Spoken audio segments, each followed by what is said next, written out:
deuxième séance du conseil municipal. Mesdames et messieurs, en vos grades et qualités, chers collègues du conseil municipal, merci d'honorer de votre présence cette séance nécessaire et importante pour la suite de la gestion de notre collectivité. Notre séance appelle à la désignation d'un secrétaire de séance. Je propose Ken Tega. Mise aux voix. Merci. Mise aux voix, qui s'abstient, qui est contre. Merci de l'unanimité. Donc, Monsieur Daniel Tégard, je vous demande de procéder à l'appel pour vérifier que nous avons le quorum, s'il vous plaît.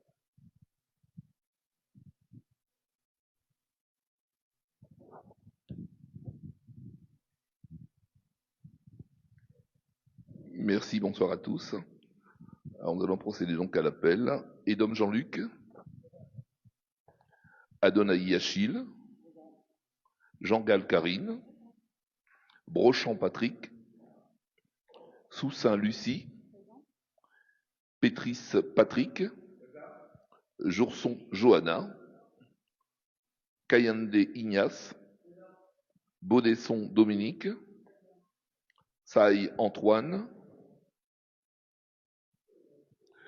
Tégard Daniel, présent, Galette Esther, Pétris Daniel, Toto Jean-Noël, Berchel Annie, Citronnelle Sandra, Ousselin Bertrand, Goth épouse Bagassien Sylviane, Pierre Hortense, Tulipe Linda, Francis Frédéric, Tancré Kelly, Mélane Tiffany, Poumarou Lunel, Ferdi Louisi,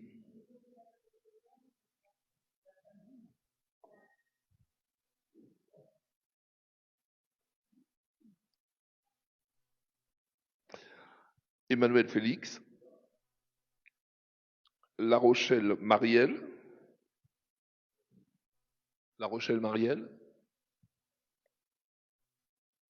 absente, Chapouli Cynthia, Toto Mehdi.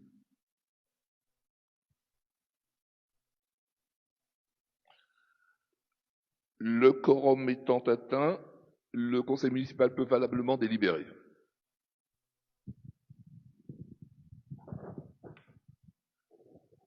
Alors, chers amis, notre ordre du jour initial prévoyait donc les affaires suivantes: montant des indemnités de fonction du maire, des adjoints, des conseillers municipaux, indemnité du maire dans le cadre de ses mandats spéciaux et de ses frais de représentation, élection des membres du conseil municipal devant siéger au sein de la commission d'appel d'offres, l'élection des membres de la commission de délégation de services publics, élection et nomination des membres du centre communal d'action sociale, désignation des représentants de la collectivité pour siéger au sein des autres établissements et instances partenariales, création et mise en place des commissions communales, désignation des membres de l'Assemblée pour siéger dans les autres commissions obligatoires, désignation des représentants de la collectivité pour siéger au sein du conseil d'administration et du conseil d'éducation à la santé et à la citoyenneté du collège Matéliane, et enfin création et mise en place des commissions communales facultatives.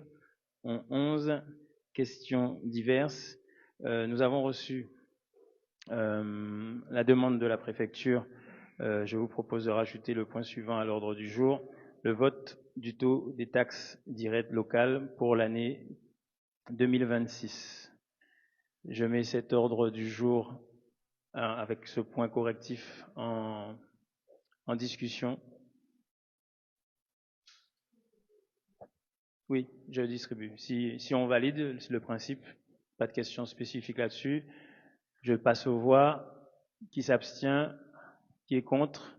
Merci de cette unanimité. Je demande à l'administration de bien vouloir distribuer le point additif sur le vote du taux des taxes directes locales pour l'année 2026.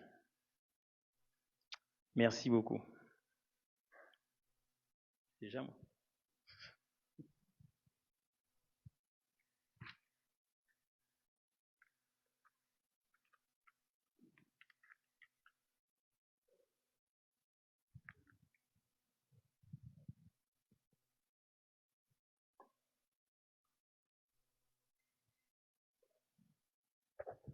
on va profiter pour démarrer sur le point 1, qui est le montant des indemnités de fonction du maire, des adjoints et des conseillers municipaux.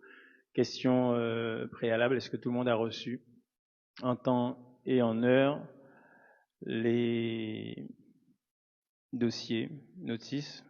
Oui, bien, parfait. Donc, du coup, nous procéderons à donc une analyse synthétique. Donc, il faut pour le public, il faut savoir que dans les communes de moins de 10 000 habitants, les articles 21, 23, 17 et 52-17 du Code général des collectivités instaurent le principe général de la gratuité des fonctions électives. Toutefois, le statut de l'élu prévoit le versement d'indemnités de fonction aux titulaires de certains mandats. Ces indemnités visent à compenser les frais que les élus engagent dans leurs actions au service des concitoyens. Donc la libération du conseil municipal doit intervenir dans les 3 mois suivant le renouvellement, et les indemnités de fonction sont calculées en pourcentage de l'indice brut terminal de l'échelle indiciaire de la fonction publique pour les communes de moins de 9 999 habitants. Et ce pourcentage est donc de 58,30% pour le maire, de 23,32% pour les adjoints au maire.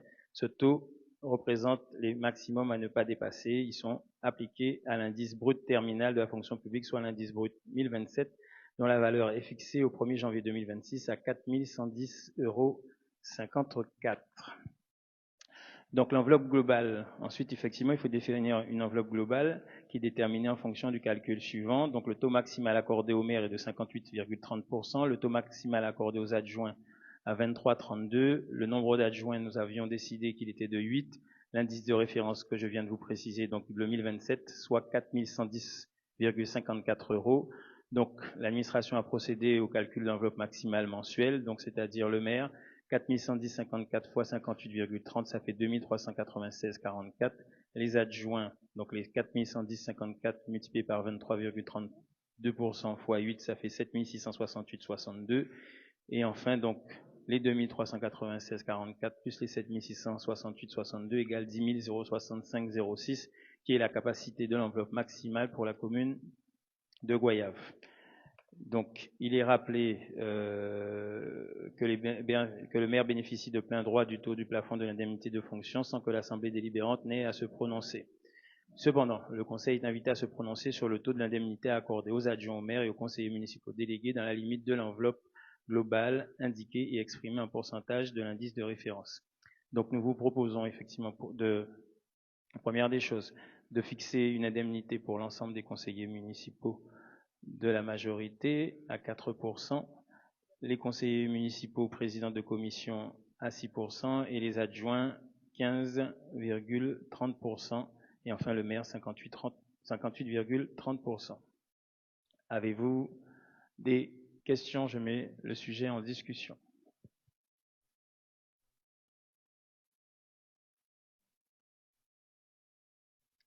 Pas de questions, c'est effectivement quelque chose de totalement habituel. Donc je vous remercie, je passe au vote. Qui s'abstient? Notez les abstentions de Madame La Rochelle, de Madame Chapouli qui a procuration, je suppose qu'elle vote 2 fois, de Monsieur Félix Emmanuel, de Monsieur Toto qui vote contre. Personne. Donc à l'unanimité des suffrages exprimés. Merci, chers collègues, de votre appréciation.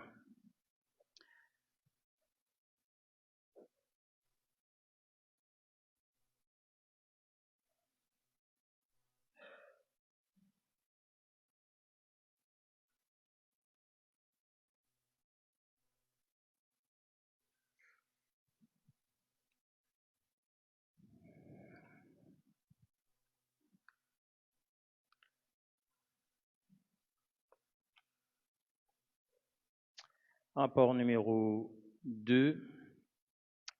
Indemnité du maire dans le cadre de ses mandats spéciaux et de ses frais de représentation. Il s'agit en premier lieu des frais que nécessite l'exécution d'un mandat spécial. Donc la notion de mandat spécial a été construite par la jurisprudence. Elle s'applique uniquement aux missions accomplies dans l'intérêt de la collectivité avec l'autorisation exclusive de l'organe délibérant. Donc chaque nouvelle mission devrait être autorisée par délibération. Le mandat spécial qui exclut les activités courantes de l'élu doit correspondre à une opération déterminée de façon précise. Exemple, l'organisation d'une manifestation de grande ampleur, le lancement d'une opération nouvelle, un surcroît de travail momentané et exceptionnel, qui pourrait donc catastrophe naturelle, qui pourrait justifier un mandat spécial. Dans ce cadre-là, les frais de déplacement et de séjour sont remboursés dans les conditions applicables aux agents de l'État, c'est-à-dire celles du décret du 3 juillet 2006 fixant les conditions et les modalités de règlement des frais occasionnés par le déplacement des personnels civils de l'État. Le maire peut en outre recevoir, sur décision expresse du conseil municipal, des indemnités pour frais de représentation.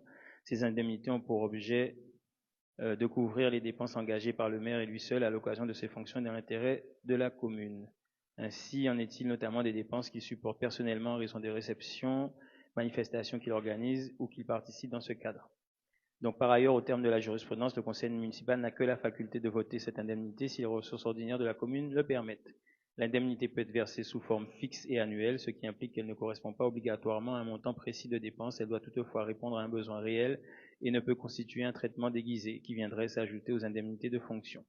La conservation de tous les documents de nature à justifier de l'octroi de l'indemnité de représentation est fortement recommandée.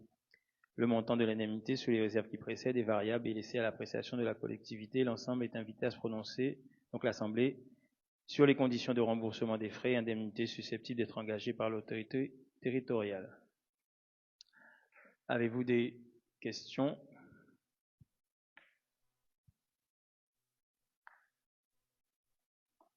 Pas de questions. Le sujet est mis au vote. Ne vous inquiétez pas. Qui s'abstient?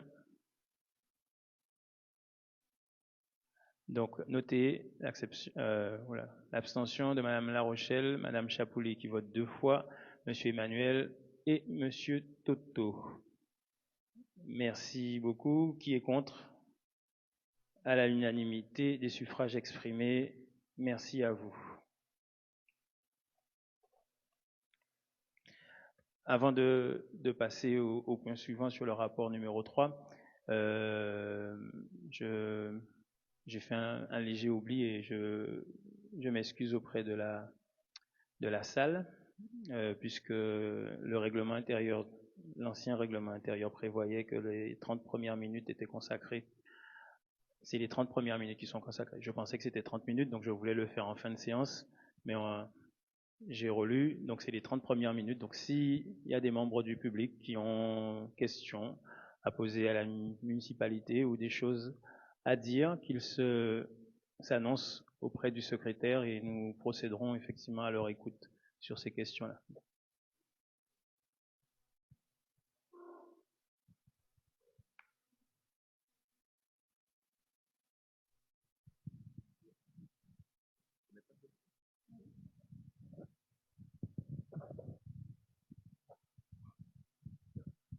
Oui, bonsoir à l'assistance, bonsoir au conseil municipal.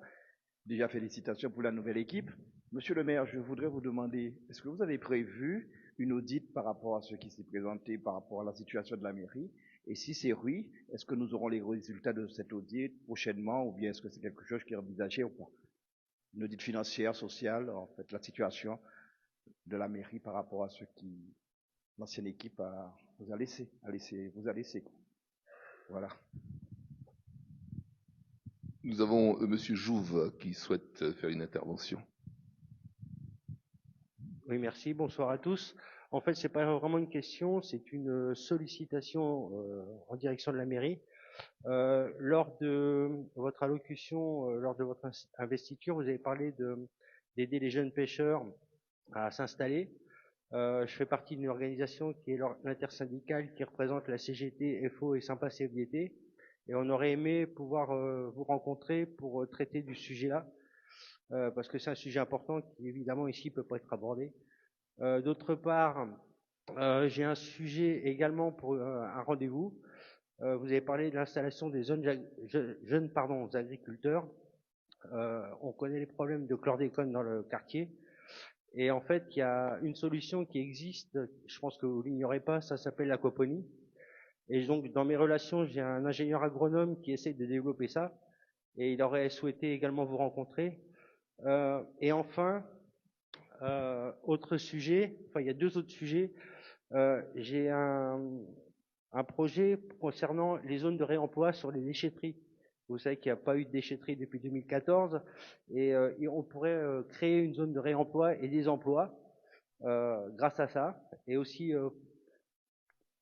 créer des emplois donc qui permettraient de dépanner des objets et puis de les redistribuer à la population de façon presque gratuite, et ça permettrait de développer une activité à Goyave. Et enfin, j'ai créé une association en 2014 que j'ai donc dû mettre en sommeil, et en fait c'est tout ce qui est sur l'autosuffisance alimentaire énergétique. Et pareil, j'aurais aimé souhaiter un rendez-vous pour pouvoir débattre de tout ça avec vous. Voilà, je vous remercie. Merci. Vous venez, vous êtes madame? Excusez-moi, je ne sais pas si c'est le moment pour en parler, mais voilà, moi j'aurais juste voulu savoir si auprès de vous, il était possible d'avoir un jour un rendez-vous. Il y a différents jeunes agriculteurs qui sont venus à moi. Moi, mon truc à moi, c'est que ma maman est assistante sociale, donc j'aime la mise en place de dossiers. Et on a beaucoup de personnes en fait qui aimeraient mettre en place des entreprises, donc notamment des jeunes agriculteurs qui ont de la terre, etc. On a aussi des personnes, pas forcément guadeloupéennes, des fois qui sont étrangères, etc., qui ont des business en place, qui ont plein de choses à proposer. Et je me demandais, en fait, comment ça se passe.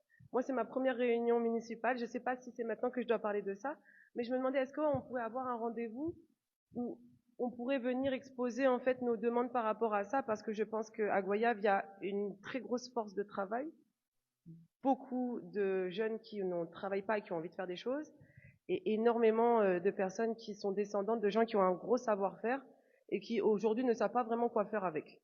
Donc du coup, je me disais, est-ce que ce serait pas intéressant? Je ne sais pas si c'est maintenant qu'il faut dire ça, mais voilà, c'était juste ça que j'avais à dire et merci beaucoup. Merci. Y a-t-il d'autres questions? S'il n'y a pas d'autres questions, je laisse le micro à monsieur le maire qui répondra donc.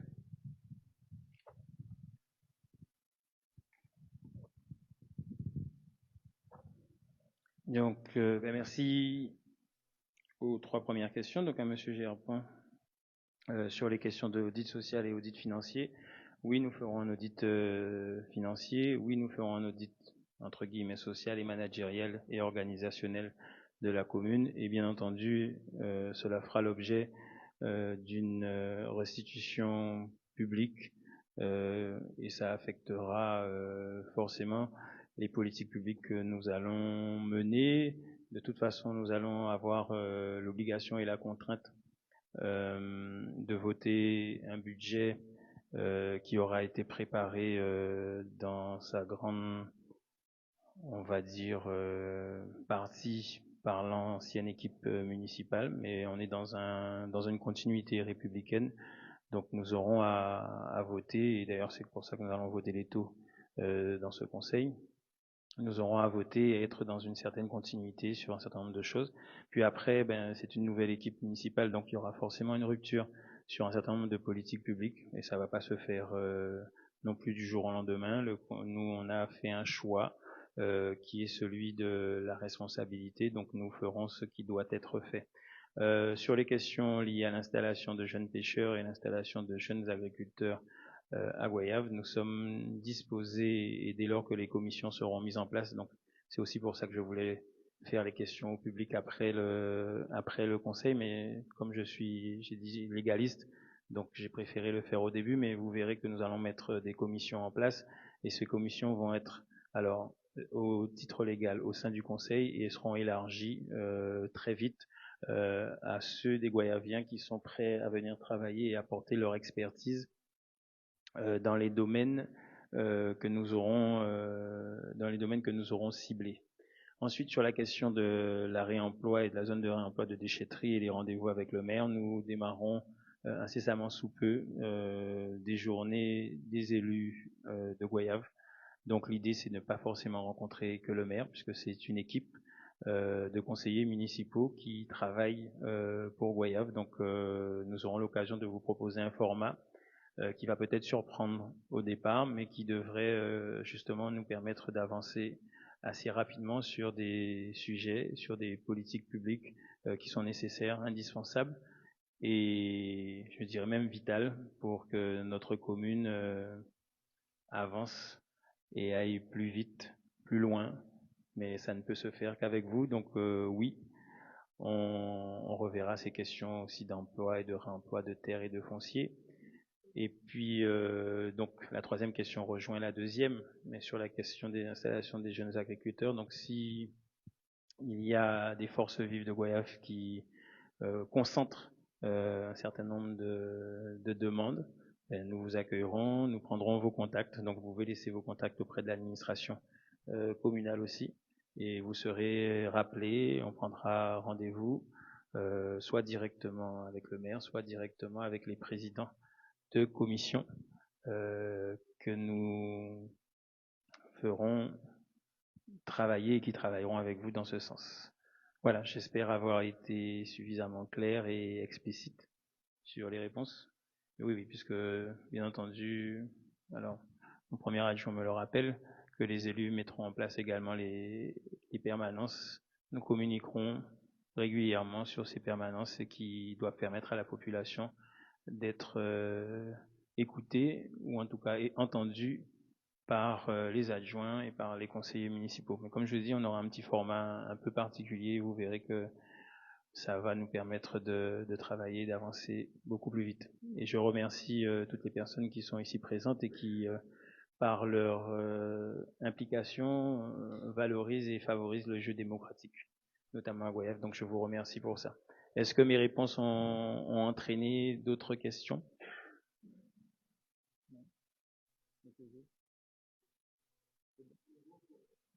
Merci beaucoup. Bien, du coup, je peux passer. Oui, Madame Chaboli.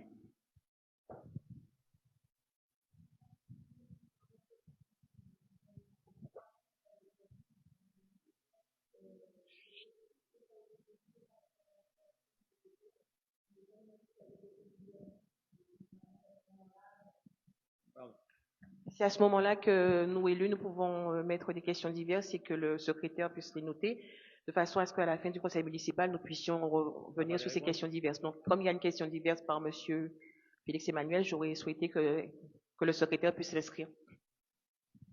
Parfait. Je vous écoute, monsieur Emmanuel, alors du coup. La question diverse. À la fin. Conseil municipal.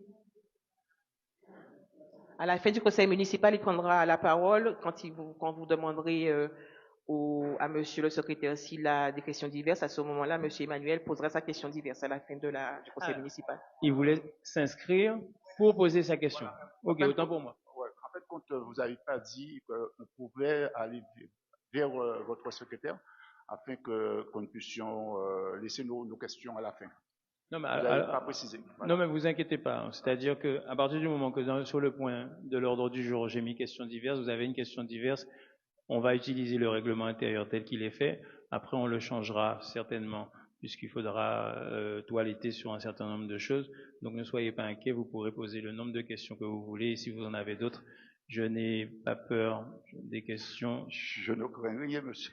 Voilà, ne vous inquiétez pas par rapport à ça. Non, c'est juste pour bien préciser. En fait, je pensais qu'il voulait poser la question maintenant pour au cas où aussi l'administration avait une réponse à donner. Là en ce moment, c'est la population. Après, c'est nous.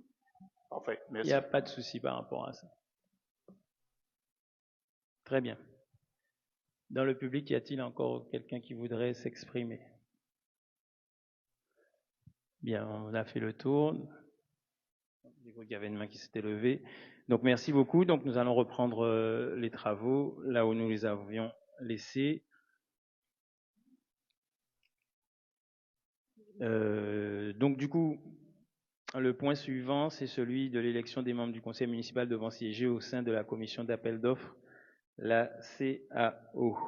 Alors, le principe, je vous le donne et ensuite je proposerai quelque chose. Alors, la commission d'appel d'offres, elle est chargée pour les collectivités territoriales d'examiner les candidatures et les offres pour l'attribution des marchés. Elle dispose au pouvoir de déclarer la procédure infructueuse et doit donner son avis favorable à l'engagement d'une procédure négociée.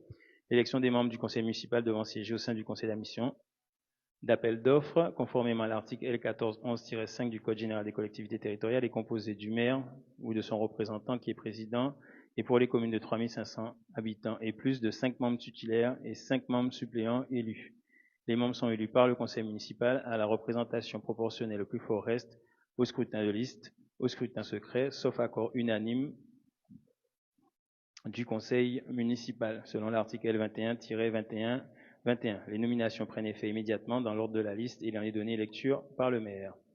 Donc cette commission doit obligatoirement être créée et respecter, bien entendu, la représentation proportionnelle des différentes tendances politiques du conseil municipal. Donc, 5 membres titulaires et 5 membres suppléants en plus du maire. Donc, c'est une proposition que j'allais proposer aux membres de l'équipe de GEM. C'est que soit nous procédons au vote intégral, ce qui fait qu'on aura une répartition de 4 et 1 pour vous, soit nous entendons, nous faisons une désignation ensemble. C'est un procédé démocratique, mais qui ne peut valoir que si nous avons l'unanimité sur cette proposition. Vous voulez une suspension de séance pour y réfléchir ou c'est bon? Oui? Ok. Donc on suspend. Oui, pas très long. Oui, tout à fait.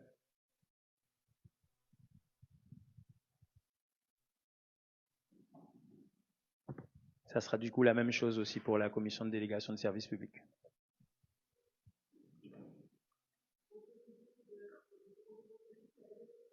En fait, globalement, je propose une liste bloquée dans laquelle vous donnez un nom. Du coup, on n'a qu'une seule liste. Ça nous fait 4 de l'équipe d'Uni et une de l'équipe de GEM. Donc vous avez un titulaire et un suppléant. Ça nous fait juste gagner du temps, puisque sinon ça vous fait faire une liste qui ne sert à rien. Cette proposition-là? D'accord. Alors du coup, nous, on propose. Alors, pour la CAO, en titulaire, Patrick Pétris, Serge Charaille, Sylviane Bagassien, Jean-Noël Toto et Cynthia Chapouli. Oui, Patrick Pétris, Serge Charaille, Sylviane Bagassien, Jean-Noël Toto, Daniel Pétris. En titulaire. Donc en suppléant, nous proposons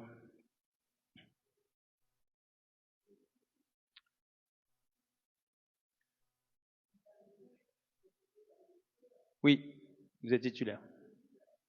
Patrick Pétris, Serge Charaille, Sylviane Bagassien, Jean-Noël Toto et Cynthia Chapouli.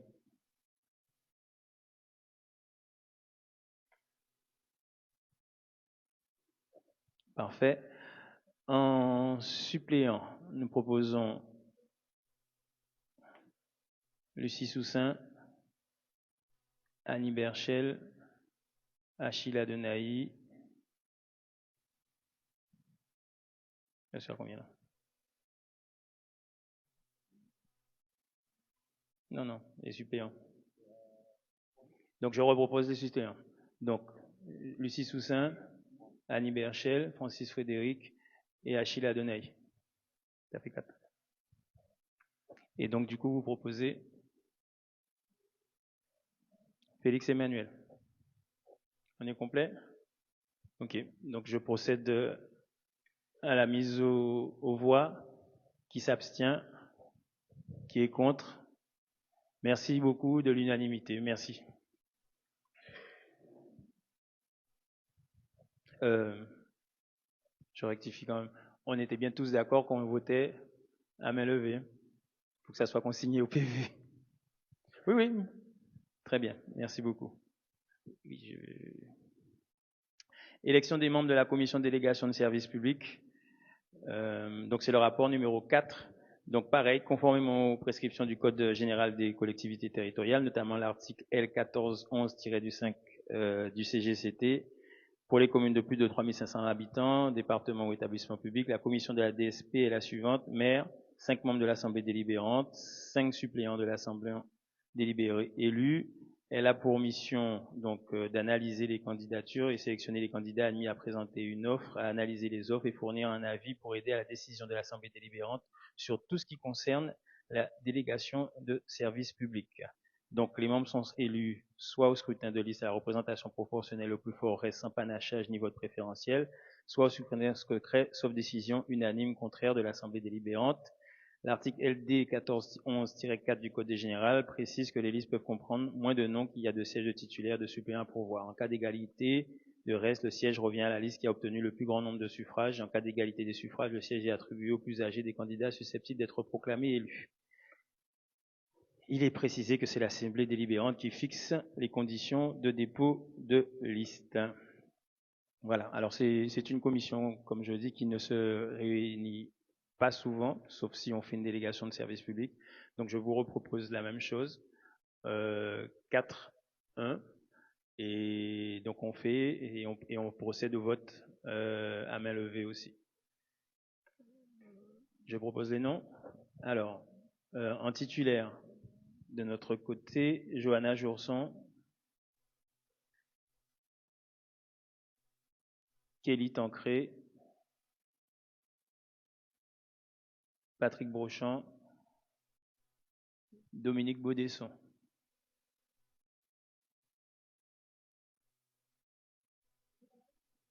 Oui, Johanna Jourson, Kelly Tancré, Patrick Brochant, Dominique Baudesson. Cynthia Chapouli, en titulaire. En suppléant, nous proposons Lunel Poumarou, Ken Tegar, Sandra Citronel, Jean-Noël Toto. Madame La Rochelle. Madame Marielle La Rochelle. Très bien, la liste est complète. Bien, je procède à la mise aux voix. Qui s'abstient? Qui est contre? Merci de l'unanimité. Nous déclarons élus, donc du coup, Johanna Jourson, Kelly Tancré, Patrick Brochant, Dominique Baudesson, Cynthia Chapouli en titulaire, Lunel Poumarou, Ken Tegar, Sandra Citronel, Jean-Noël Toto et Marielle La Rochelle en suppléant. Merci beaucoup, chers collègues, de votre unanimité et pour procéder. Ensuite, rapport numéro 5, élection et nomination des membres du Centre communal d'action sociale, le CCAS. Donc pareil, dans un délai de 2 mois qui suit le renouvellement du conseil municipal, nous avons l'obligation de procéder conformément à l'article R 123-10 du CCAF au renouvellement des membres élus ou nommés par le conseil municipal sur le CCAS. Alors, le CCAS est un établissement public distinct de la commune, doté de sa personnalité juridique, qui dispose d'un budget, de biens personnels et d'un personnel propre. Il anime une action générale de prévention et de développement social dans la commune en liaison étroite avec les institutions publiques et privées. Il peut intervenir sous forme de prestations remboursables ou non. Toutes les communes de plus de 1500 habitants doivent disposer d'un CCAS. Le conseil d'administration doit respecter dans sa composition une obligation de parité, à savoir être composé en nombre égal d'administrateurs issus de la société civile et d'administrateurs issus du conseil municipal. Le centre est présidé de plein droit par le maire, article R123-7 du Code de l'action sociale et des familles, et il est doté d'un conseil d'administration qui peut donner délégation de pouvoir à son président ou, alors dans le rapport on avait mis vice-président, mais je vous proposerai de retenir le terme de président délégué. Si vous voulez faire la correction. Président délégué. C'est à la demande de l'UNCAS. C'est pour donner un peu plus de poids. Alors, le conseil municipal doit désigner au minimum 4 membres élus et 4 nommés, au maximum 8 membres élus et 8 nommés pour la durée du mandat du conseil municipal.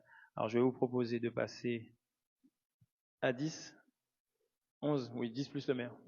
Oui, donc 10 plus le maire, donc ça fera un membre supplémentaire.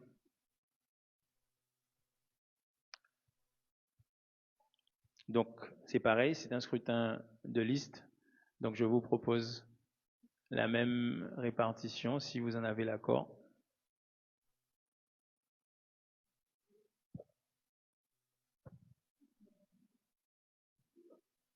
Ok.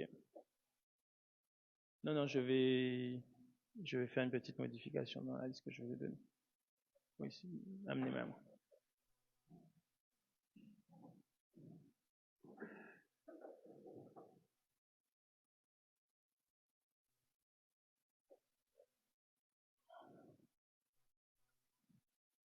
Non, ah non, les élus, ça va.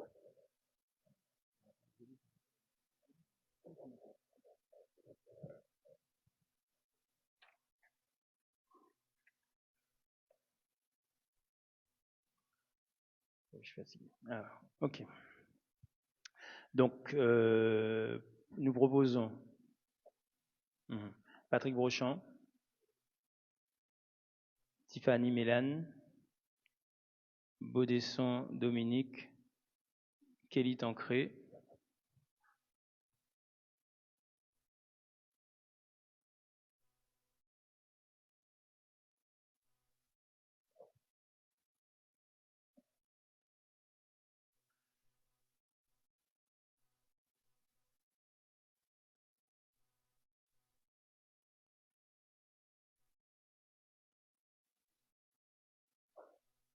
J'attends votre proposition. Vous êtes surpris, mais je respecte. Je vous ai dit, je suis légaliste, je respecte le cadre légal. C'est un scrutin de liste et c'est une répartition. Alors, non, oui, c'est obligatoire, mais ça n'a pas forcément toujours été fait comme ça.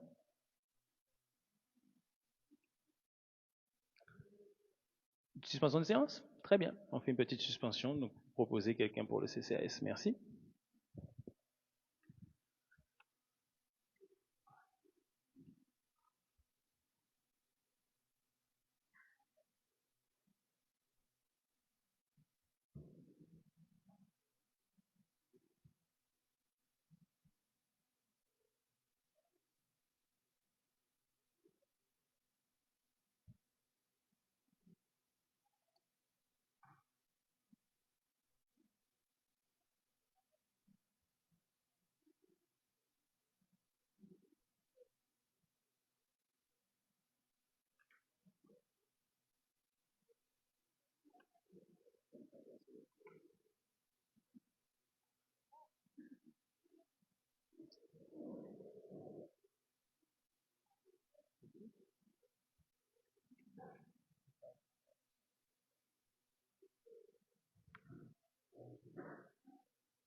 Bien, s'il vous plaît, le public, s'il vous plaît, nous reprenons le cours de la séance.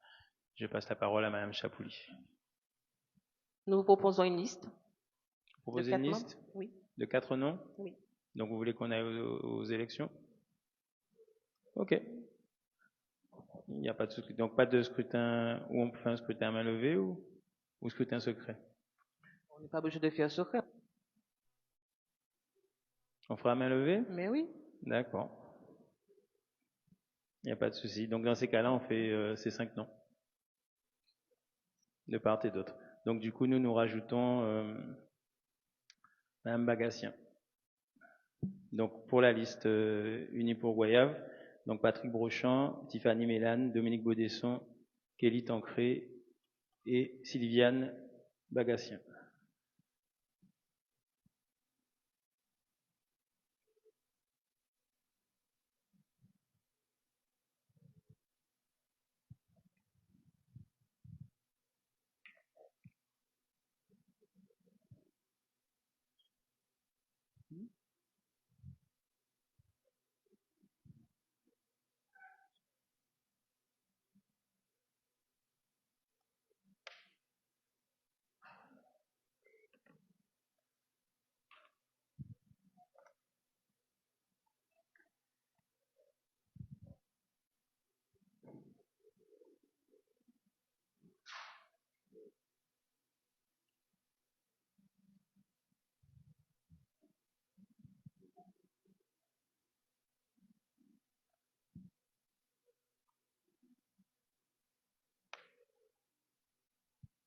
Bien, vous avez un nom pour votre liste? La liste. J'aime, donc on vous écoute. Alors, Madame Chapouli Cynthia, Monsieur Félix Emmanuel, Monsieur Mehdi Toto, Madame Marielle Larochelle et Monsieur Ferdi Luizy. On va passer au vote. Qui vote pour la liste j'aime?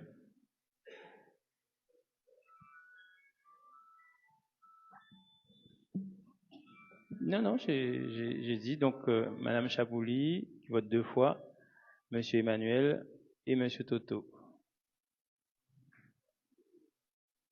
Madame La Rochelle n'a pas levé la main. Bien. Ensuite, qui vote pour la liste unie pour Goyave?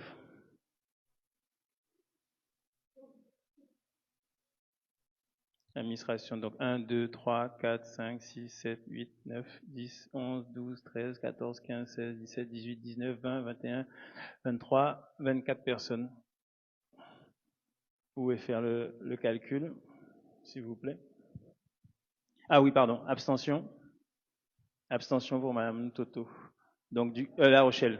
Ah, je suis désolé. Non, j'ai regardé en même temps. Donc, du coup, on est sur 28 suffrages exprimés. La répartition.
Donc, je rappelle que le scrutin est à la proportionnelle, donc il n'y a pas de plus fort reste, qui doit normalement viser à assurer une pluralité.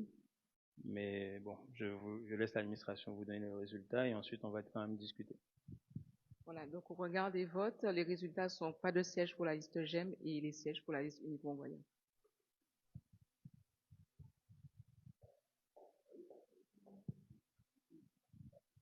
Bien.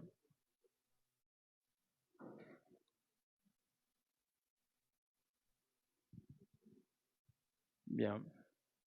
Alors, on prend acte. Très bien, donc ça sera noté effectivement le résultat. Donc du coup, je déclare élu représentant le CCAS, donc Patrick Brochant. Je déclare élu pour le CCAS Patrick Brochant. Bravo.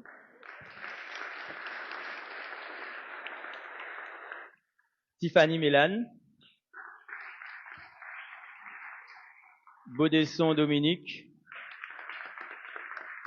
Kelly Tancré et Sylviane Bagassien. Merci pour eux. Point suivant à l'ordre du jour. Rapport numéro 6. Désignation des représentations à la collectivité pour siéger au sein des autres établissements publics et instances partenariales. Donc, premier organisme, donc ce sont les organismes notamment liés dans lesquels la commune a soit des participations, soit l'opportunité de désigner des gens qui vont travailler au sein de ces organismes pour la collectivité. Donc, on donne mandat. C'est institutions, collectivités, enfin établissements et éventuellement associations. Donc, le premier organisme que vous nous proposons, c'est celui de l'Union départementale des associations familiales. Donc, c'est un représentant, un titulaire un suppléant, et j'avais oublié le suppléant. Donc, à l'UDAF, on propose la candidature de Tiffany Mélane.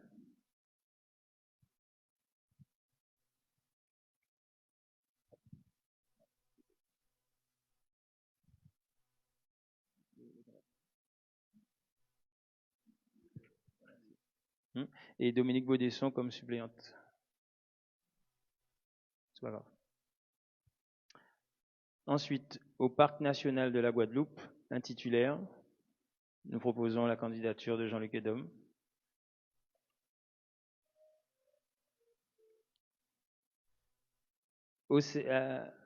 À la CEMAG.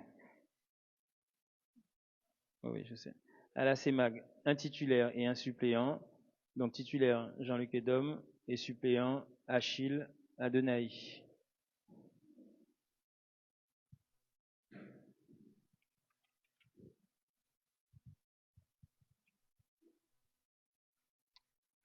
À la SIG, nous proposerons un élu titulaire, mais un élu suppléant. Donc ça sera Sylviane Gott et Serge Sahaï. On a vu avec la SIG sur le fonctionnement. Au syndicat intercommunal pour la mise en valeur des sites et des plages, 2 élus, Hortense Pierre.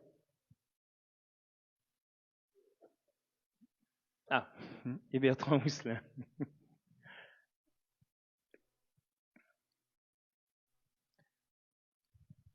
À Caisse des écoles, 4 titulaires. Donc Sylviane Bagassien, Linda Tulipe, Kelly Trancré et Esther Galette.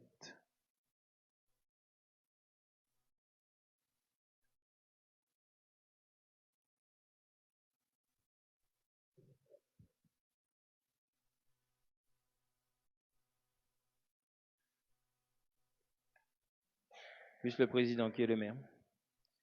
La mission locale, un titulaire, un suppléant. Nous proposons donc en titulaire Francis Frédéric et en suppléant Lunel Poumaro.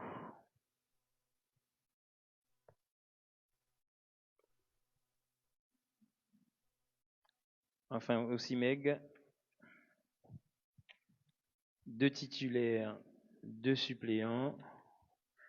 Donc en titulaire, Serge Antoine Sahaï,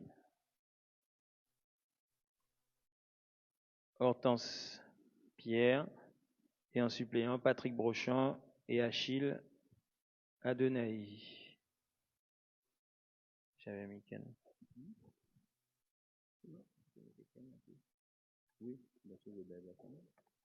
Okay. Ouais.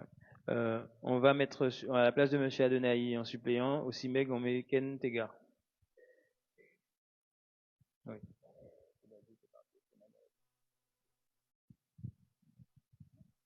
Donc, pour le CIMEG, je reprends, Serge Antoine Sahaï et Hortense Pierre en titulaire et suppléant Patrick Brochant et Daniel Ken Tegar. Je mets à discussion des questions, sachant que, petite précision pour le procès verbal, sur la SIG et la CEMAG, nous donnons également autorisation aux membres qui nous représentent à potentiellement se présenter à la présidence de ces institutions, puisqu'en fait ce sont des obligations. Potentiellement le conseil municipal doit les autoriser à éventuellement se présenter. Ça ne veut pas dire qu'on va se présenter, hein. Je dis juste pour le procès verbal que les candidats de la ville auront la possibilité, l'autorisation du conseil municipal de se présenter à la présidence. Et que si jamais ils y ont des intérêts, donc entreprises ou qui travaillent avec la SIG ou la CEMAG, ils devront se défausser et se déporter. Voilà, je tenais à le rappeler, d'où le fait qu'on a envoyé des gens qui ont l'habitude de ces instances-là. Avez-vous d'autres questions ? Je mets donc ces représentations aux voix. Qui s'abstient?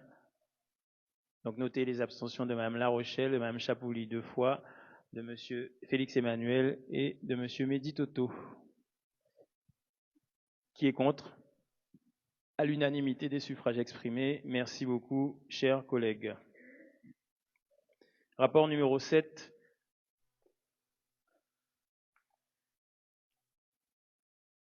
C'est celle liée à la création et à la mise en place de commissions communales. Donc 2 commissions qui sont liées à la sécurité et celles qui sont liées à l'accessibilité aux personnes handicapées. Alors, c'est la commission communale de sécurité, elle est prévue à l'article 22.12 du Code général des collectivités afin de prendre en compte les missions de prévention des risques d'incendie dans les établissements recevant du public, ce qu'on appelle ERP, et qui font l'objet de règles de sécurité particulières. Donc, les articles R 123-2 et R 123-11 du Code de la construction et de l'habitation précisent les principes généraux de prévention dans les ERP et donc notamment liés à l'application des arrêtés préfectoraux 95-1696 et 95-1697 qui créent dans chaque commune de Guadeloupe une commission communale pour l'accessibilité aux personnes handicapées dans les ERP, une commission de sécurité communale contre l'incendie dans ces fameux ERP toujours. Donc cette commission communale de sécurité, donc partie incendie, est chargée de contrôler le respect des mesures de sécurité préconisées par tous les établissements recevant du public. La commission communale pour l'accessibilité aux personnes handicapées, elle est prévue à l'article 2143-3 du Code général qui crée cette commission spécifique, notamment avec des représentants de la commune, d'associations d'usagers, d'associations de représentants des personnes handicapées, avec comme mission principale, c'est de constater les états d'accessibilité du bâti existant, de la voirie, des espaces publics, du transport. Et pour ce faire, elle doit présenter un rapport annuel. Donc la commission communale de sécurité, de façon synthèse, composition, le président, un représentant de la commune, le service départemental d'incendie et de secours, la gendarmerie, direction de l'environnement, de l'aménagement de la DIL, la police municipale, un agent communal du service d'urbanisme. Organe de contrôle pour la sécurité incendie et panique des établissements recevant du public. Donc nous proposons Félix Emmanuel. Sur la commission communale liée à la sécurité, et ensuite la commission communale pour l'accessibilité des personnes handicapées, article L2143-3 du CGCT. Donc le président, maire ou son représentant, avec un représentant de la commune, l'association d'usagers, direction de la justice, des sports et sociales, direction de l'environnement, de l'aménagement et du logement, et un agent communal du service de l'urbanisme. Et nous proposons la candidature de Daniel Pétris. Je mets aux discussions. Est-ce que vous avez la possibilité de refuser ou d'accepter?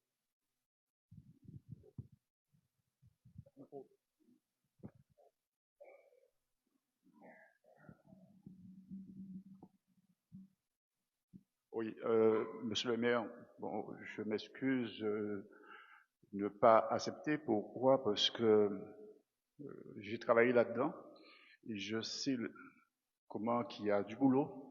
Il y a des réunions dans les préfectures, sous-préfectures et des déplacements. Et je pense que voilà, je ne pourrais pas assumer cette responsabilité. Merci. Merci. Nous acceptons et nous comprenons effectivement, mais a priori, normalement, le représentant de la commune. Donc le maire, plus un représentant, donc les réunions en préfecture, etc., je m'en serais chargé. L'idée, c'était vraiment pour ce qui est localisé sur Goyave, sur les assemblements, etc. Mais je peux comprendre et j'entends. Du coup, nous proposons également Jean-Noël Toto. Très bien. Discussion? Bien, cette proposition est mise aux voix. Qui s'abstient? Donc, notez les abstentions de Marielle Larochelle, de Mme Chapouli 2 fois, qui vote pour M. Luizy, de M. Félix Emmanuel et de M. Mehdi Toto. Qui est pour? Merci, chers collègues. Unanimité des suffrages exprimés. Merci beaucoup. Ensuite, désignation des membres de l'Assemblée pour siéger dans les autres commissions obligatoires. Donc, le maire expose, donc a priori moi, que nous devons mettre en place à l'issue de l'installation du conseil municipal un comité local de la Caisse des écoles, puisqu'il existe une Caisse des écoles, donc prévu à l'article 212-10 du Code de l'éducation, qui est destiné, cette Caisse des écoles, à faciliter la fréquentation de l'école par des aides aux élèves et mener des actions à caractère éducatif, culturel, social et sanitaire en faveur des enfants relevant de l'enseignement du premier et du second degré, notamment dans le cadre des dispositifs de réussite éducative.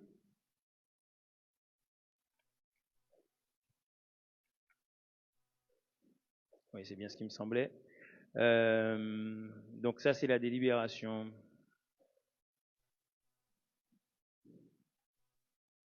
Ok, le comité local.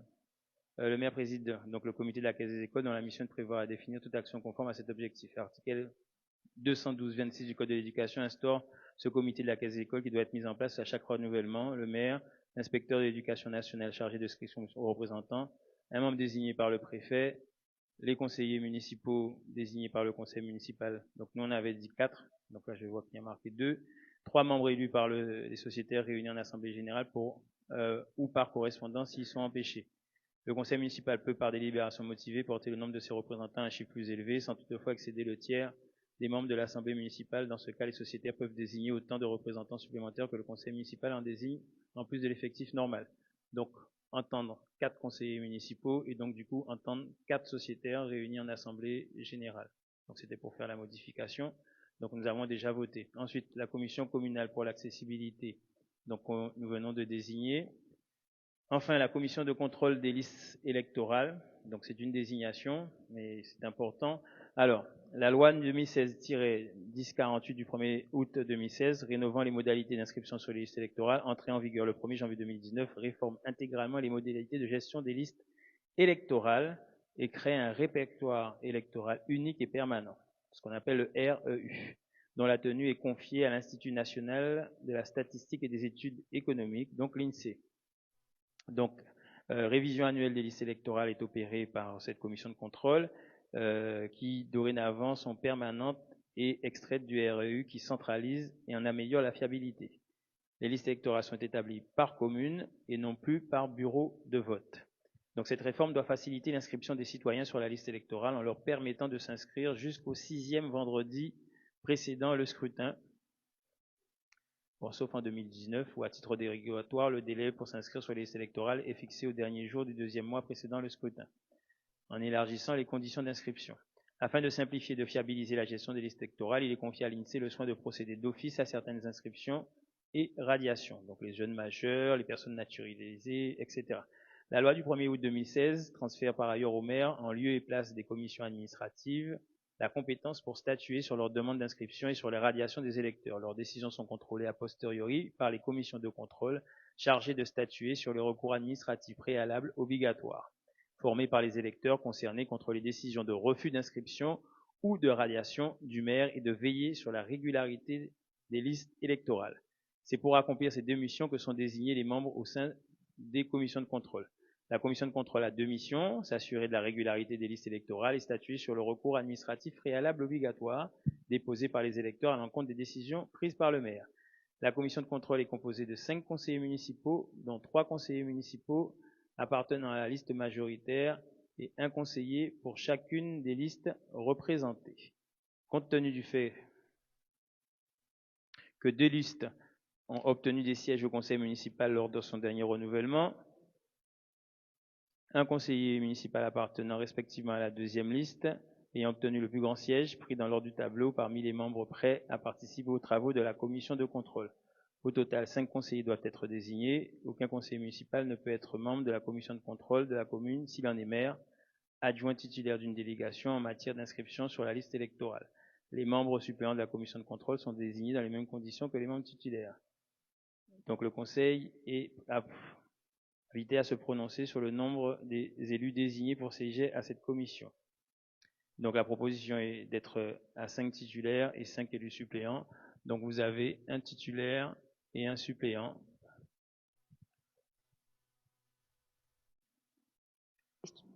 Oui, vous m'entendez? Oui. La liste GEM propose la candidature de Madame Marielle Larochelle en titulaire et Monsieur Mehdi Toto en suppléant.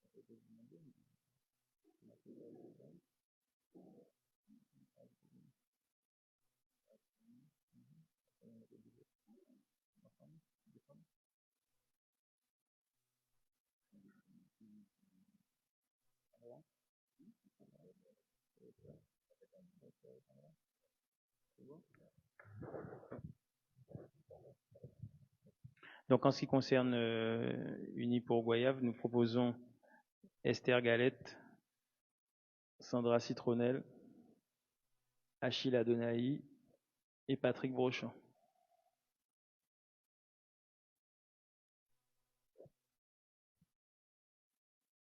Ah oui, les titulaires. Et donc en suppléant, Hortense Pierre, Linda Tulip, Ignace Kayande et Daniel Petris.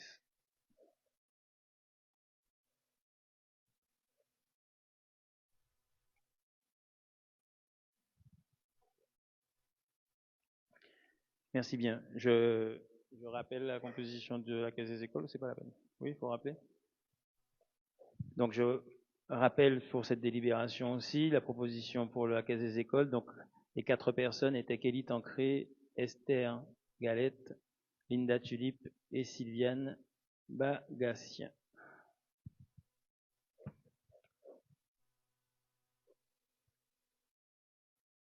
Et la commission, ok, ça c'est bon.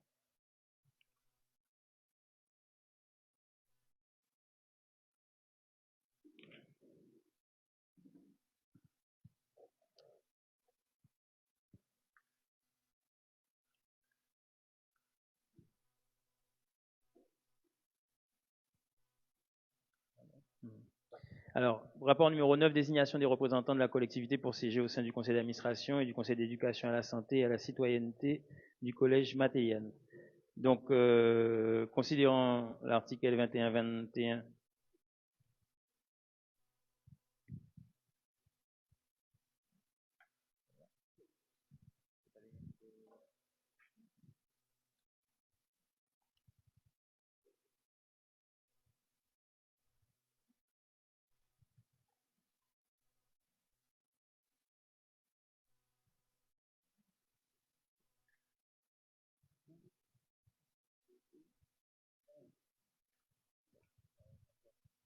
alors autant pour moi.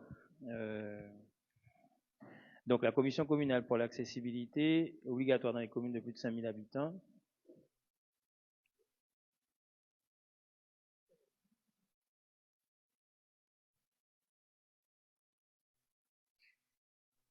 Oui, il faut que je renomme. Ok. Présidée par le maire, cette commission est composée des représentants de la commune, d'associations d'usagers, d'associations de représentants. La commune est invitée à se prononcer sur le nombre des élus désignés pour cesser à cette commission. La proposition pourrait être portée à 2 élus titulaires et 2 élus suppléants. Donc je repropose donc les mêmes que la commission communale de sécurité, les mêmes que la commission communale d'accessibilité. Donc Monsieur Toto et Monsieur Petris en titulaire et il me faut 2 suppléants. Madame Tiffany Mélan et Madame Baudesson. Merci beaucoup. Donc je reviens à... Je fais voter, excusez-moi, donc je refais voter. Qui s'abstient? Donc notez l'abstention de Monsieur Toto, Monsieur Emmanuel, Madame Chapouli qui vote par procuration pour Monsieur Luizy et de Madame Larochelle. Merci beaucoup. Qui est contre? À l'unanimité des suffrages exprimés. Merci beaucoup, chers collègues. Rapport numéro 9, désignation des représentants de la collectivité pour siéger au sein du conseil d'administration et du conseil d'éducation à la santé et à la citoyenneté du collège Matéliane. Donc, comme je vous disais, c'est l'article L2121-33 qui prévoit les dispositions de représentation et que le conseil municipal a donc la faculté de désigner ses membres qui pourront siéger au sein du conseil d'administration. Donc, le maire propose à l'Assemblée de procéder à la désignation de 2 représentants pour chacun de ces conseils. Bien, donc je propose Karine Jangal,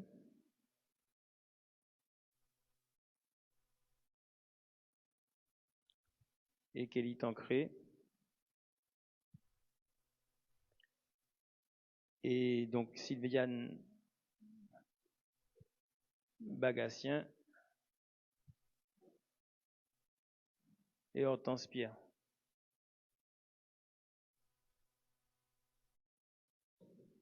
Donc les 2 premières citées pour le conseil d'éducation à la santé et les 2 autres pour le conseil à la citoyenneté s'il s'avère que c'est reconduit. Hein. Donc si c'est pas reconduit, donc ce sont les 2 premières citées seulement qui siégeront.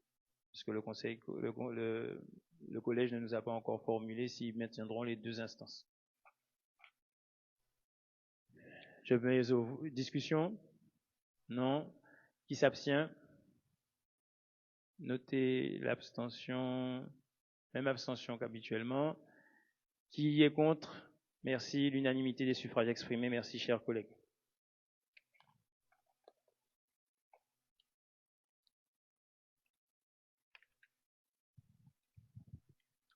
Bien. Création et mise en place des commissions communales facultatives. Alors, considérant que le Conseil dispose de la faculté d'organiser ses travaux au sein de commissions spécialisées qui seront chargées d'étudier les questions qui sont soumises au Conseil. Considérant que dans les communes de 3500 habitants, la composition des commissions doit respecter le principe de la représentation proportionnelle. Le maire propose à l'Assemblée d'arrêter à 11, dans un premier temps, le nombre des commissions qui seront chargées de l'examen des questions relatives aux matières suivantes. Il propose également d'assurer la présidence de ces commissions avec la représentation des autres élus. Donc nous proposons une commission finance, administration et ressources, une commission aménagement, urbanisme et cadre de vie, une commission dédiée à la transition écologique, à l'agriculture et à un projet alimentaire territorial, une commission développement territorial et l'économie sociale, une commission solidarité et santé publique, une commission éducation, enfance et famille, une commission culture, identité et patrimoine, une commission démocratie de proximité et vie citoyenne, une commission dédiée au protocole, aux grandes cérémonies et aux questions d'éponymie, une commission liée au sport et une commission jeunesse et réussite numérique. Bon. Nous proposons une répartition suivante. Alors, numériquement, c'est 4-1, mais à 1, on trouve que ça n'a pas de sens. Et après, c'est vous qui... Donc, vous pouvez faire 2, si vous le voulez. Dans chaque commission, nous, on mettra 4, sachant qu'on va élargir. Ça vous pose pas de problème? Est-ce que nous suivons le tableau? Oui. 4 élus de la majorité et 2 de la minorité. Donc, vous faites vos propositions pour vos élus et après, nous nous proposons pour la liste GEM. Tout à fait. OK. Ça vous va. Très bien.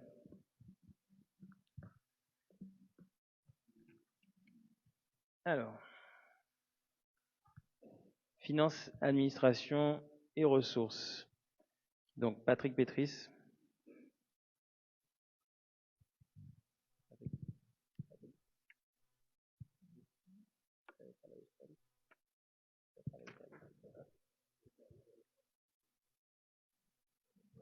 Ok, donc Patrick Pétris, Ignace Kayande, Serge Chahaï et Linda Tulip.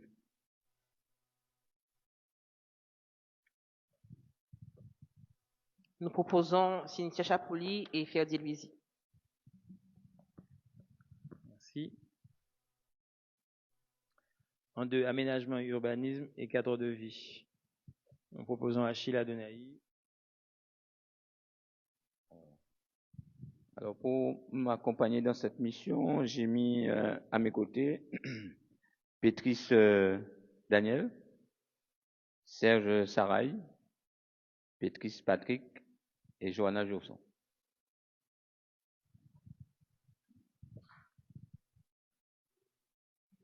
Pour cette commission, nous proposons Marielle Larochelle et Mehdi Toto. Merci beaucoup. Transition écologique, agriculture et projets alimentaires territoriaux. Donc, Monsieur Ignace Kayande. J'enchaîne.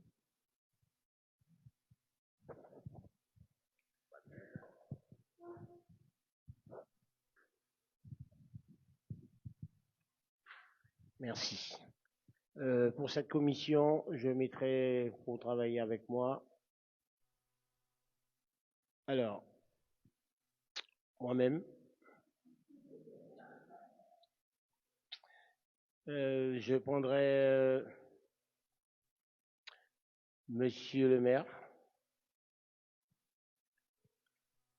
Monsieur Francis et Madame Hortense. Plus un, Madame Audesson.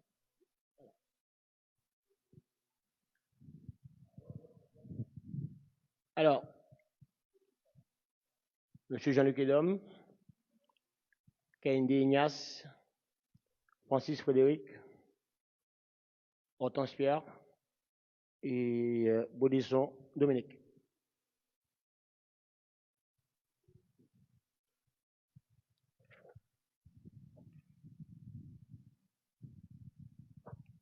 Est-ce qu'il est possible à l'heure actuelle ou à ce stade de connaître les présidents de commission? Ils sont déjà autodésignés. Je suppose que ceux qui prennent la parole, ce sont les présidents de commission. Potentiel. D'accord. Nous proposons Ferdi Louisi, Cynthia Chapoli et Ferdi Louisi.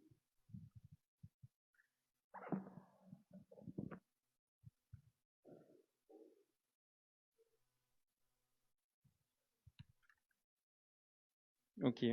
Développement territorial et économie sociale, nous proposons Johanna Jourson.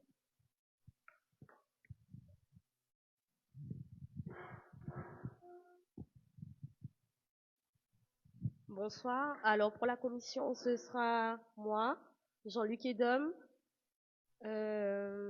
Adonaï, Achille. Et c'est ouvert en fait, hein, je ne choisirai pas. Donc les collègues qui souhaitent venir dans la commission. Merci.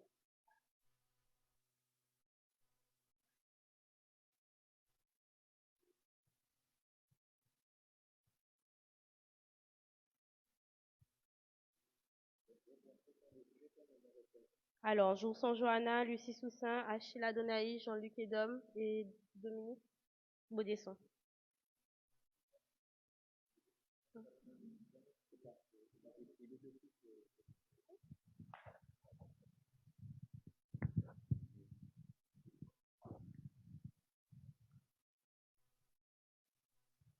Monsieur Serchaï.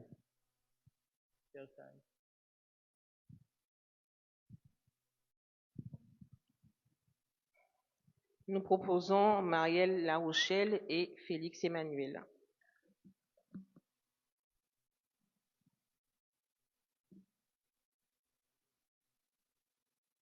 Merci bien. Solidarité et santé publique, donc Karine Jangal. Merci. Donc pour cette commission, je propose Lucie Soussin, Kelly Tancré, Annie Berchel et moi-même.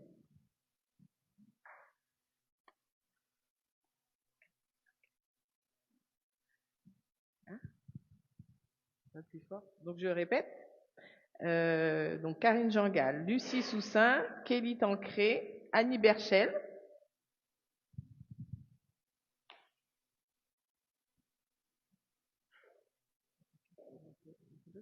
Donc pour cette commission, Je propose donc Karine Jean-Gall, Lucie Soussin, Kelly Tancré, Annie Berchel. Évidemment.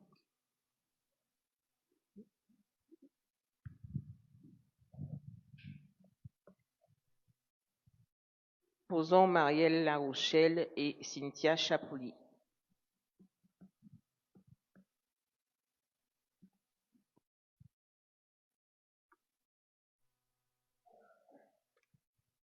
Éducation, enfance et famille, Dominique Baudesson.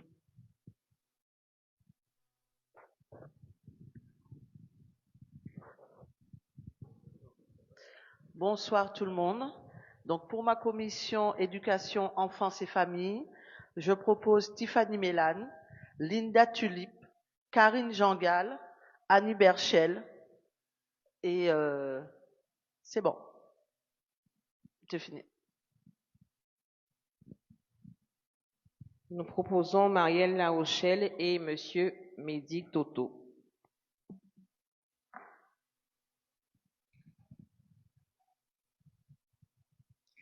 Commission 7, culture, identité et patrimoine, Lucie Soussin.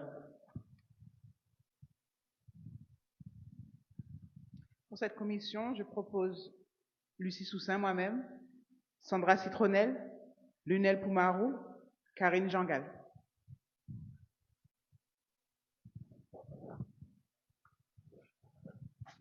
De l'autre côté, Monsieur Félix Emmanuel et Madame Marielle Larochelle.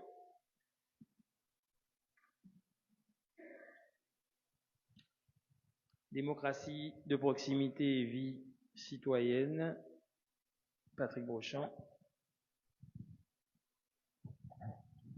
Oui, merci. Alors, pour m'accompagner dans cette commission, je propose Jean-Gal Karine, Poumarou Lunel et Dominique Baudesson.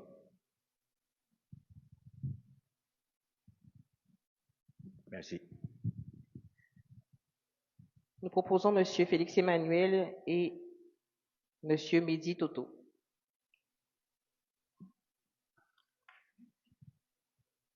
Commission dédiée au protocole cérémonie, grande cérémonie et éponymie, Monsieur Daniel Tégard.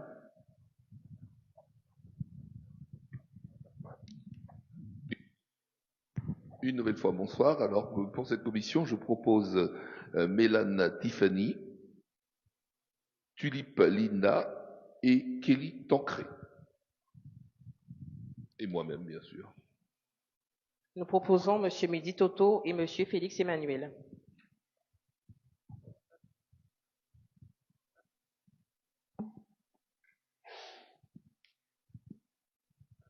Commission sport, Monsieur Francis Frédéric. Bonsoir. Donc, pour moi, ça sera Annie Berchel, Lucie Soussin, Dominique Baudesson et moi-même, Francis Frédéric. Nous proposons Monsieur Mehdi Toto et Monsieur Félix Emmanuel.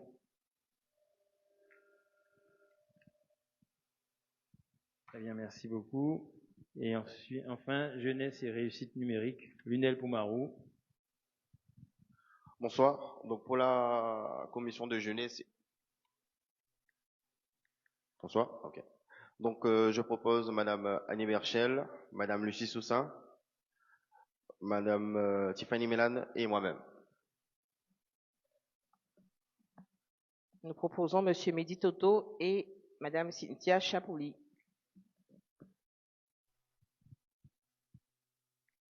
Très bien, merci beaucoup. Merci pour la qualité de nos travaux dessus. Bien entendu, ce sont des commissions communales facultatives. Alors, comme nous avons dit au public, nous vous donnerons l'occasion de nous rejoindre sur les travaux liés à ces commissions qui doivent être le reflet de la volonté des Goyaviens de participer à la vie de la cité et à la vie de la commune. Donc je fais la distinction entre cité et commune. Cité englobe une notion de politique publique et la commune envoie ces notions d'institution. Donc l'institution, c'est la commune et la cité appartient à leurs habitants. Donc effectivement, donc, vous aurez l'occasion de vous réunir et de retrouver vos élus au sein de ces commissions. Et c'est pour ça que nous avons proposé cette répartition à 4-2. C'est pour que, quand nous élargissions, on ne puisse pas dire que le groupe GEM soit mis en minorité. Et je demande à l'administration de noter que je n'emploierai plus en ce qui me concerne cette distinction majorité et minorité, puisque je l'ai dit et je le répète, je considère que nous sommes 29 conseillers municipaux à travailler pour le compte des 7640 Guayaviens. Je tiens à ce que chacun respecte justement l'institution. Donc quand on parle de commune, donc nous avons des élus qui ont été élus, qui représentent des idées, qui représentent des notions, qui n'a pas forcément eu la totale assentiment de la population, mais qui a eu une population de Goyave qui s'est reconnue dans ce qu'ils ont proposé. Et nous, au niveau de notre équipe, nous voulons travailler à unir les Goyaviens. Donc nous avons la volonté de travailler pour l'ensemble des Goyaviens, donc c'est-à-dire entendre l'ensemble des idées des Goyaviens. Donc ces commissions seront le plus rapidement possible réunies et ouvertes aux Goyaviens. Donc je mets aux voix, qui s'abstient, qui est pour. Merci beaucoup pour cette unanimité, chers collègues, et merci pour ce travail à destination des Goyaviens. L'ordre du jour appelle maintenant les questions diverses. Ah oui, pardon, j'avais oublié, excusez-moi. Comme quoi, rapport numéro 12, qui avait été rajouté en additif, nous essaierons d'éviter ce type de problème, et la prochaine fois nous enverrons, si possible, le plus tôt c'est le mieux, même si nous savons que nous allons le proposer en début de séance aux élus, ces documents, afin qu'ils puissent en prendre, voilà, puisqu'ils en prennent lecture. Donc est-ce que vous voulez une petite suspension de séance pour prendre connaissance, lecture, discuter entre vous? C'est bon? C'est bon? Non, pas nécessairement, puisque ce sont les mêmes taux qui n'ont pas évolué. D'ailleurs, c'est précisé dans le rapport. Taux 2024 et taux 2025, taux 2026, ce sont les mêmes. Donc, il n'y a pas besoin de suspension de séance. Nous allons suivre le vote du conseil municipal. Très bien. Je vous remercie déjà de l'avoir accepté à rajouter, puisque c'est dans l'intérêt des Goyaviens, puisque nous devions voter avant le 15 avril. Donc je vais faire la lecture du rapport pour que les membres du public en aient l'information. Donc le Code général des collectivités, considérant que le conseil municipal s'est engagé dans l'amélioration des comptes de la collectivité, considérant qu'actuellement le contexte économique est marqué par le renchérissement du coût de la vie, nous proposons de maintenir le taux de l'année 2025. Il est donc ainsi proposé au conseil municipal de délibérer sur le taux des taxes directes locales pour l'année 2026 selon le tableau suivant. La taxe foncière sur le bâti, le taux proposé en 2026 est de 46,17%, comme en 2025 et 2024.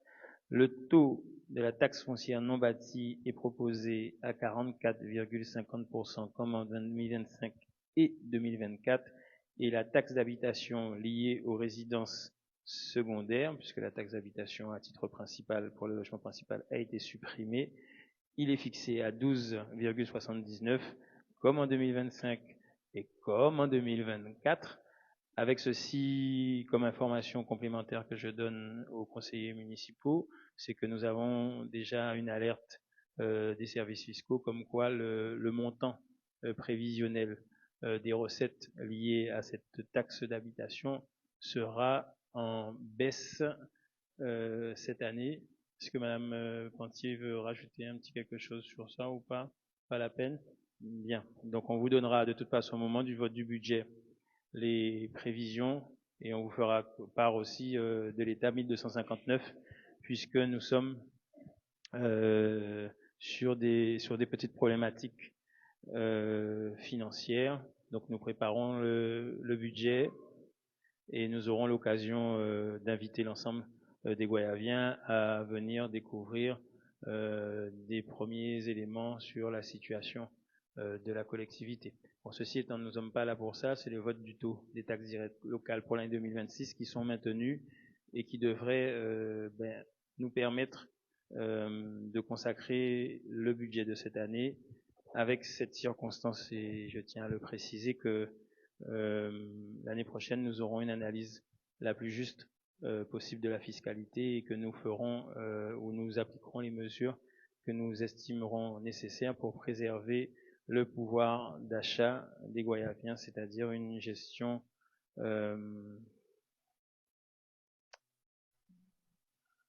au plus juste de la fiscalité. Voilà ce que j'avais à dire là-dessus.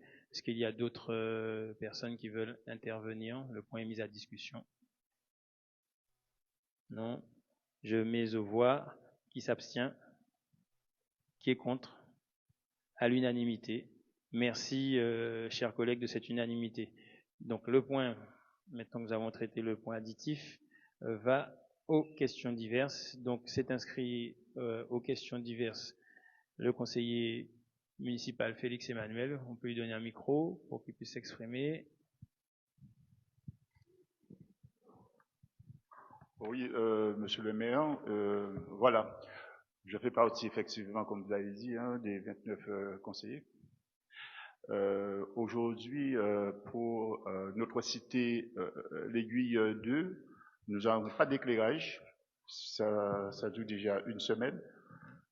Et aujourd'hui, nous ne savons pas qui est responsable, conseillère ou conseiller, afin de faire remonter les problématiques que nous trouvons au sein de notre secteur. Merci.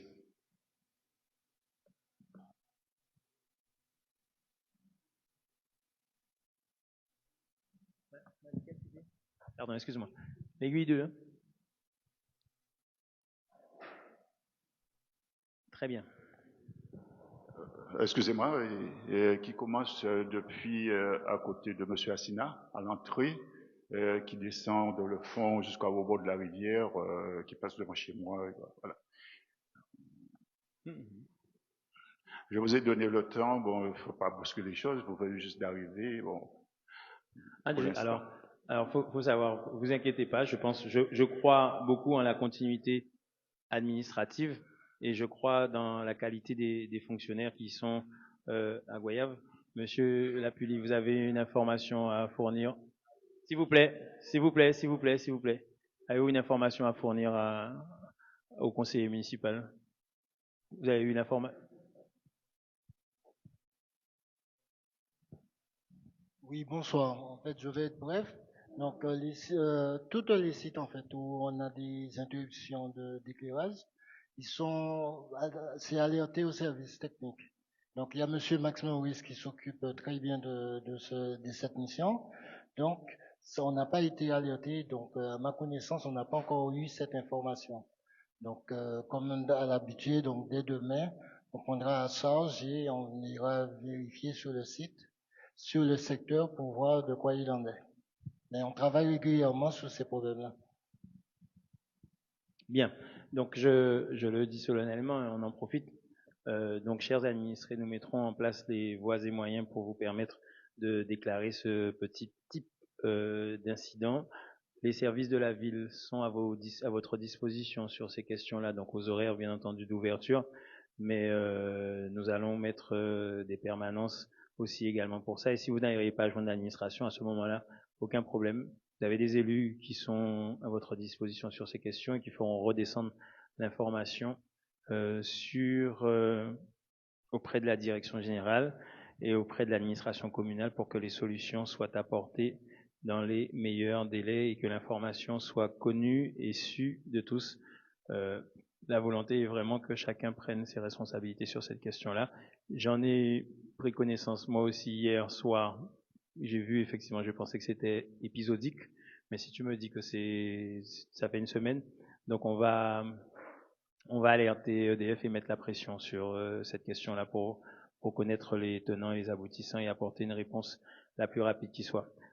Sur les questions d'éclairage, donc vous me permettez, vous me donnez le manche pour en parler. Donc nous avons déjà pris l'assistance de la SEM-SAMAR pour travailler justement sur. Alors pas la zone de l'Aiguille 2, mais sur la zone de la ZAC, pour régler, on va dire, en tout cas on va essayer définitivement les problèmes d'éclairage de cette zone qui dure et qui perdure. Donc nous avons rendez-vous a priori la semaine prochaine avec la SEM-SAMAR sur ces questions.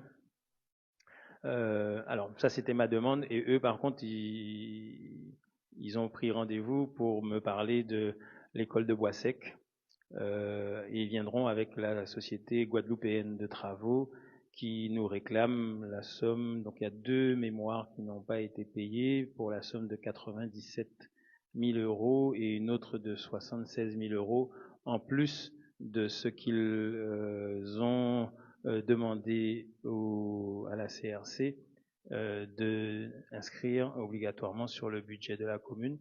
Donc ça va augmenter pour un certain nombre de choses. Nous avons également rencontré la CEMAG sur les questions de Ravine Ferré, donc toujours des problèmes d'électricité, parce qu'on est en train d'essayer de régler ces problèmes d'éclairage, et qui nous ont remonté qu'on leur devait une petite somme qui avoisine le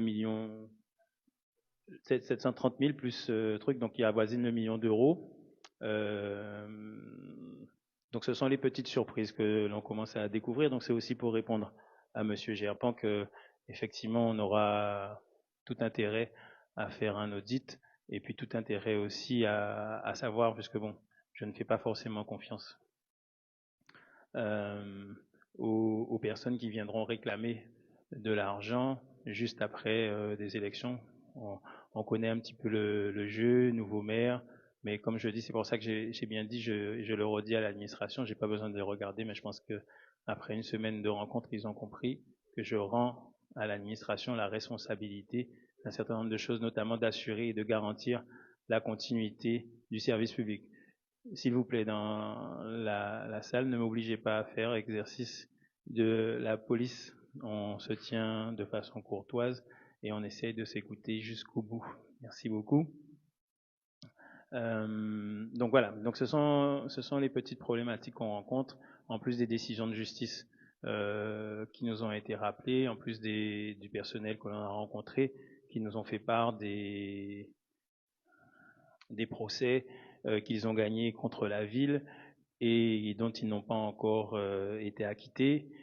Je pense que le moment du vote du budget lors du prochain conseil municipal devrait être assez goûtu, si je parlais cuisine, sur un certain nombre d'éléments et de faits. Et là, je regarde attentivement effectivement ceux qui étaient en charge de la collectivité. Je m'attendais à des difficultés, mais je m'attendais un petit peu à mieux aussi. Donc on verra bien. Donc on prendra le temps de vérifier tout ce qu'on nous demande, mais j'en suis après une semaine à peu près 2 millions d'euros d'impayés quelconque. Et je me rappelle avoir dit lors d'un débat qu'on était autour d'à peu près 1 million. Bon, les gens se sont énervés. Oui, parce que j'ai commencé à regarder la campagne, parce que je m'intéressais pas à ce qui se passait dans la campagne. Je vois que les gens s'étaient énervés en disant que j'avais dit que certaines personnes mentaient, que les Guayaviens le découvriraient. Ben, je pensais pas le découvrir aussitôt et aussi vite. Donc, on prendra le temps. Donc, l'audit, oui, vous inquiétez pas, il sera fait. En plus de l'audit, on aura forcément la Chambre régionale des comptes qui va venir mettre son nez dans ce qui se passe. Mais c'est de bonne guerre parce que c'est tout à fait normal. Dès lors qu'il y a une fin de mandat, la CRC elle vient contrôler. Et ce qui est légèrement gênant, c'est que l'ancien maire et le nouveau maire sont mis dans le même sac, puisque l'équipe municipale actuelle va devoir rendre compte de la gestion précédente. Je vous avoue, vous voyez que je suis pas forcément très à l'aise avec ça, mais j'ai promis aux Guayaviens que je prendrai l'entière responsabilité. J'assumerai la responsabilité de ce qui a été fait et on va s'arranger pour changer les choses. Donc peut-être, comme je vous avais dit, on avait 3 scénarios. C'est pas le scénario le plus heureux qu'on va devoir prendre, mais plutôt celui dans lequel on savait qu'il fallait mettre les bottes, qu'il fallait mettre les gants et prendre la houe le manche. Et donc, on va le faire et on va travailler pour les Guayaviens. Voilà. Est-ce que quelqu'un avait une autre question diverse? Vous inquiétez pas, comme je vous ai dit, on n'a pas forcément besoin de s'inscrire en début de séance pour poser ces questions. On va fonctionner en respectant les élus. Donc, si un élu a oublié de poser les questions, elle pose sa question. Si on n'a pas la capacité de répondre, j'ai pas de problème. Moi, j'ai pas de problème vis-à-vis de ça. Je me retourne vers l'administration. S'il faut un temps pour l'administration pour répondre, ben l'administration prendra le temps et on verra après 4-5 jours les réponses aux conseillers municipaux. Donc, ça vaut pour toutes les personnes qui sont ici présentes. Je veux fonctionner dans la transparence. Je veux transformer dans la transparence et on n'est pas dans une armée soviétique où seuls les commandants ou le général parlent ou posent des questions. Vous êtes là pour faire des choses, vous ne comprenez pas, vous posez la question. L'administration est là pour répondre parce que c'est comme ça qu'on va progresser et c'est comme ça qu'on va rendre aux Guayaviens la gestion de ce que j'appelle la cité et la gestion également des politiques publiques qui sont les nôtres. Voilà. Une autre question? Pas de questions?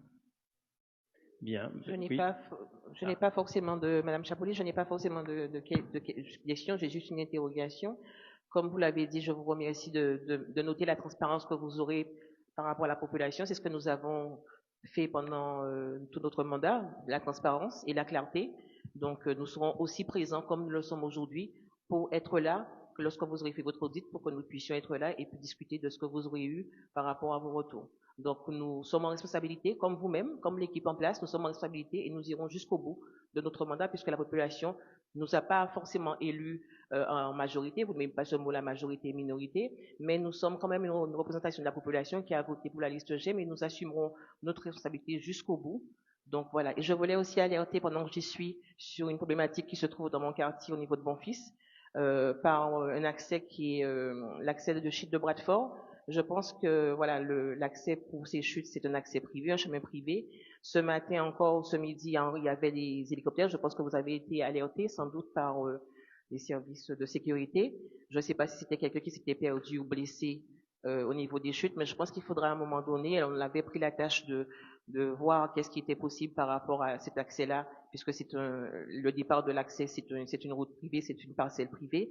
Je pense qu'il faudra se pencher réellement dessus, puisque c'est un site qui est très très fréquenté, qui est à proximité du bassin bleu, qui de plus en plus accueille du public, du tout public. Il n'y a pas de parking. Nous avions mis dans notre programme on va dire la programmation des travaux, en tous les cas une concertation avec les privés pour que nous puissions améliorer l'accès au site, mais je pense qu'il faudra faire un travail plus élargi pour que les personnes qui fréquentent le site le fréquentent en toute sécurité. Aujourd'hui, j'ai été alertée par la présence de l'hélicoptère pendant au moins 2 heures de temps. Pour l'instant, il n'y a pas d'accident, mais ça n'empêche pas qu'il ne puisse pas y avoir d'accident sur ce site-là. Voilà, c'était pour alerter votre... Merci beaucoup, Madame Chapouli, effectivement de l'alerte. Comme quoi nous avions un programme à peu près similaire sur un certain nombre de points. Nous avons entamé des discussions avec les propriétaires des parcelles en question, justement sur ces problématiques de parking, de gestion du site, avec une volonté de trouver une relation gagnant-gagnant. Donc je sais on savait que vous les aviez rencontrés aussi, donc on n'a pas de souci par rapport à ça. Et donc vos conseils, vos idées sur ces questions-là, comme je dis, seront les bienvenus. Je pense que les bonnes idées n'ont pas de couleur politique. Les bonnes idées servent les Guayaviens. Nous, on est là pour servir les Guayaviens. Et quand j'entends ce type de discours, je ne peux que me féliciter de l'ensemble de mon conseil municipal et du conseil municipal des Guayaviens. Et comme je l'ai dit, on cherchera à être dans la démonstration que nous pouvons tous faire ensemble et que nous ferons pour tous les Guayaviens sans exception. Nous sommes en responsabilité tous autour de la table pour les 7640 Guayaviens. Donc je suis heureux de vous entendre le dire. Les affres de la campagne sont passées. Je vous avoue que j'aurais peut-être pas fait le même discours si j'avais vu tout ce que j'ai vu cette semaine. Non, c'est pas vrai. Je l'aurais fait quand même parce que c'est mon trait de caractère. Mais je veux juste dire aux gens que pardonner ne veut pas dire oublier. Donc, j'ai entendu, oui, je dis bien les choses. J'ai dit pardonner ne veut pas dire oublier. Passer la campagne politique ne veut pas dire que ce qui aura été dit, ce qui va sortir ces jours-ci, parce que comme j'ai dit, j'avais décidé de ne pas regarder ce qui se passait ailleurs. J'ai fait ma campagne tranquillement. Il y a des choses sur lesquelles j'aurais pu répondre, des choses que je n'ai pas répondu. Mais je vous avoue que je me suis délecté d'un certain nombre de choses et je comprends maintenant la réaction de certaines personnes hors de mon groupe qui m'ont dit que vous êtes vraiment... Enfin, on m'a pris pour un saint. Alors, je préfère le dire. C'est qu'il y a une partie que je savais, une partie que je ne savais pas. Je pardonne. J'ai pas de problème, mais je n'oublie pas. Et le pardon est une valeur importante. Mais ne pas oublier aussi, c'est important parce que ça vous permet de savoir à qui vous avez affaire. Mais par contre, je préfère le discours. Et c'est pour ça que je le dis, Mme Chapouli, et c'est pour ça que j'apprécie encore plus votre discours sur le fait que nous travaillons tous pour les Goyaviens. Donc je vous remercie de ce discours-là et nous nous arrangerons pour être au rendez-vous avec vous sur toutes ces questions-là et sur tous ces dossiers-là. Parce que ce qui est important, c'est pas ma personne ou c'est pas la personne d'un de nos membres, c'est vraiment l'intérêt des Goyaviens. Et je suis heureux de comment ça se déroule actuellement.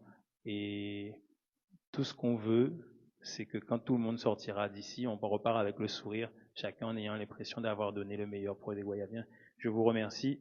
Sur ce, moi, je vais lever la séance. Merci à vous, chers conseillers municipaux, chers collègues, pour la qualité de nos travaux. Merci à l'administration de la présence. Elle est importante. Et je vous le redis encore, votre travail est extrêmement important pour permettre aux jeunes élus que nous sommes, et je m'inclus dedans, de travailler pour les Goyaviens. Donc je vous remercie pour le travail déjà accompli en si peu de temps et tout le travail que nous accomplirons encore ce mois-ci, puisqu'il y a encore du travail et un conseil municipal avant la fin du mois pour voter le budget. Merci beaucoup.